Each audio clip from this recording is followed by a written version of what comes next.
My heart pounds as I grip the invitation, silver letters gleaming like a warning flare in the pale morning light. 1 minute ago, I believed I had a family. Now I'm staring at proof they buried me without a word. My name, Damien Cross, etched in expensive cursive, feels like a brand seared across my chest. I'm standing in Aunt Myra's cramped kitchen, where the air is thick with burnt coffee and unspoken truths. The invitation lies on the cluttered counter beside a cracked teacup and a photo album I wasn't meant to see. Inside, my brother Levi grins from glossy pages, his fingers interlocked with a woman I've never met. Their wedding happened last month. Not next week like this card pretends. Myra's voice trembles behind me. Damien. I thought you knew. Her words are razors, but it's her eyes, avoiding mine, that shatter me. I let the invitation fall. It lands flat on the linoleum floor, flickering under a dying ceiling bulb. My lungs burn like I've swallowed smoke. I spent months getting ready. Saved up for a new navy blazer. Rehearsed stories for cousins who barely remember my name. All for a celebration that never intended to include me.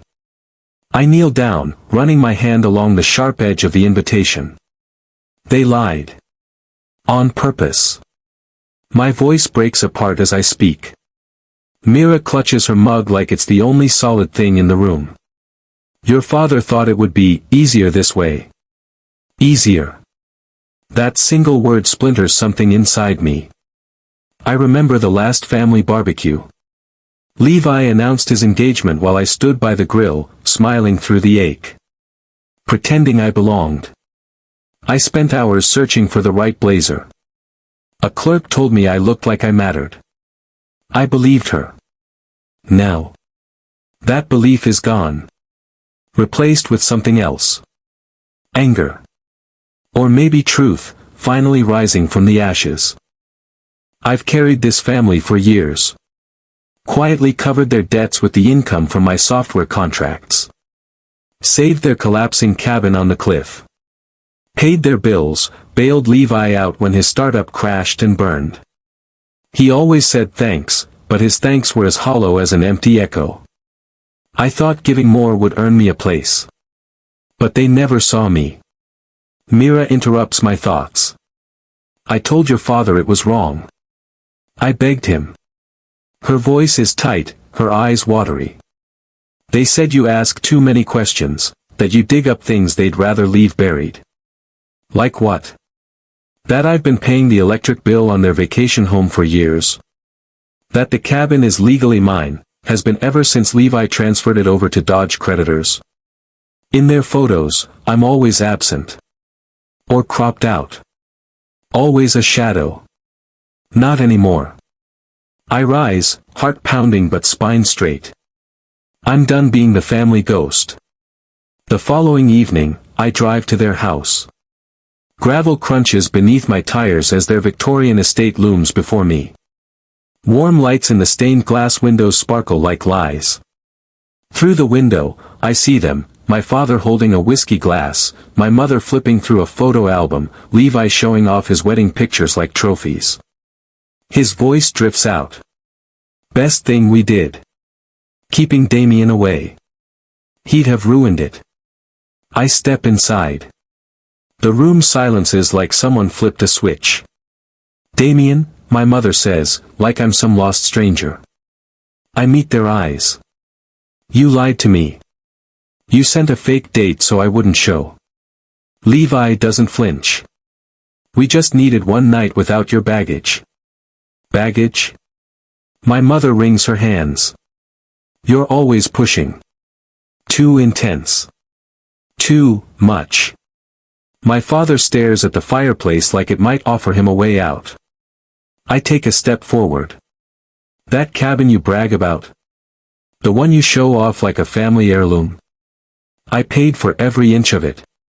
Every tax bill, every repair. It's mine. Has been for years. My mother freezes. That's not what family does. I let out a cold laugh.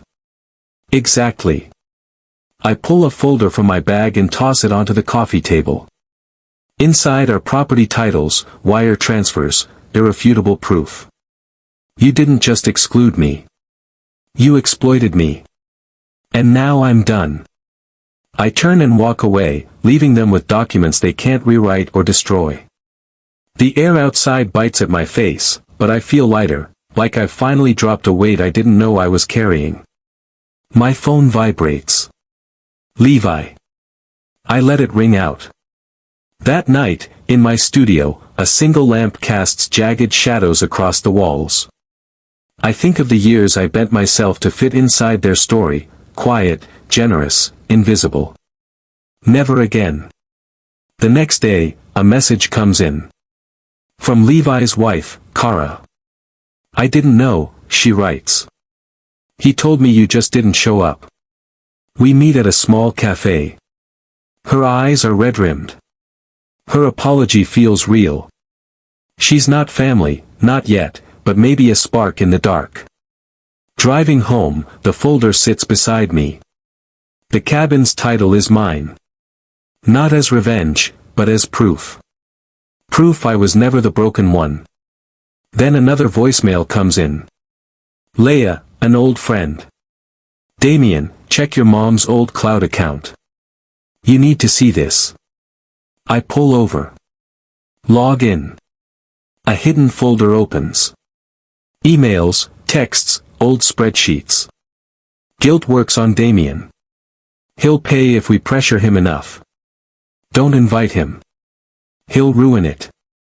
Fake the wedding date. He'll believe it. And the last one, dated the morning of the wedding. Damien's name is still on the cabin. If he finds out, we lose everything. My hands don't shake from hurt anymore. They tremble with clarity. They didn't just cut me out. They schemed to steal everything I'd built. Have you ever had to walk away from the people who were supposed to protect you? You're not alone. Drop your story in the comments. I see you. I read every single one. And if you're tired of being someone's backup plan, someone's invisible support, subscribe now. This is Damien Cross, choosing truth over tolerance. Thanks for watching The Nest Story.